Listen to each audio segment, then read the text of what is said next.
Hello friends, இன்றைக்கி வந்து நம்ம தயிர் குழம்பு எப்படி செய்யுதுன்னு பார்க்கலாம் வாங்க. அதுக்கு முதல்ல ஒரு கப்பு தயிர் எடுத்துக்கலாம். அதை வந்து நம்ம நல்லா பீட் பண்ணிக்கலாம். அப்புறமா 5லேருந்து 6 பல் பூண்டு எடுத்துக்கலாம். அதுக்கப்புறம் 2 பச்சை மிளகாய் சேர்த்துக்கலாம். அதுக்கப்புறம் தேங்காய் கொஞ்சம், பொட்டுக்கடலை கொஞ்சம் சேர்த்துட்டு இதை வந்து நல்லா மிக்சியில் ஆட்டி எடுத்துன்னு வந்துடலாம். நைஸாக அரைச்சி எடுத்துன்னு வந்துடலாம். அதுக்கப்புறம் நான் வந்து ஒரு கீரைக்காய் எடுத்திருக்கேன். இந்த கீரைக்காய் வந்து தோல் சீவிட்டு இதை வந்து நல்லா சின்ன சின்ன பீசஸாக கட் பண்ணி வச்சுக்கலாம். இந்த தயிர் குழம்பு வந்து ரொம்ப சூப்பராக இருக்கும். நம்ம வந்து லஞ்சுக்கு வச்சு சாப்பிட்டோம்னா ரொம்ப நல்லாயிருக்கும். அதுக்கப்புறம் நம்ம டிஃபன் பாக்ஸ் கூட சேர்த்து எடுத்துன்னு போகலாம்.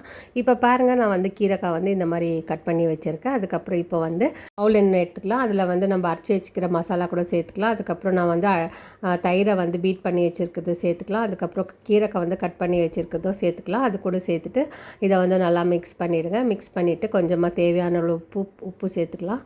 அதுக்கப்புறம் கொத்தமல்லி கொஞ்சம் கட் பண்ணி அதுவும் சேர்த்துக்கலாம். அதுக்கப்புறம் லாஸ்ட்டில் வந்து நம்ம தாளிக்கலாம்.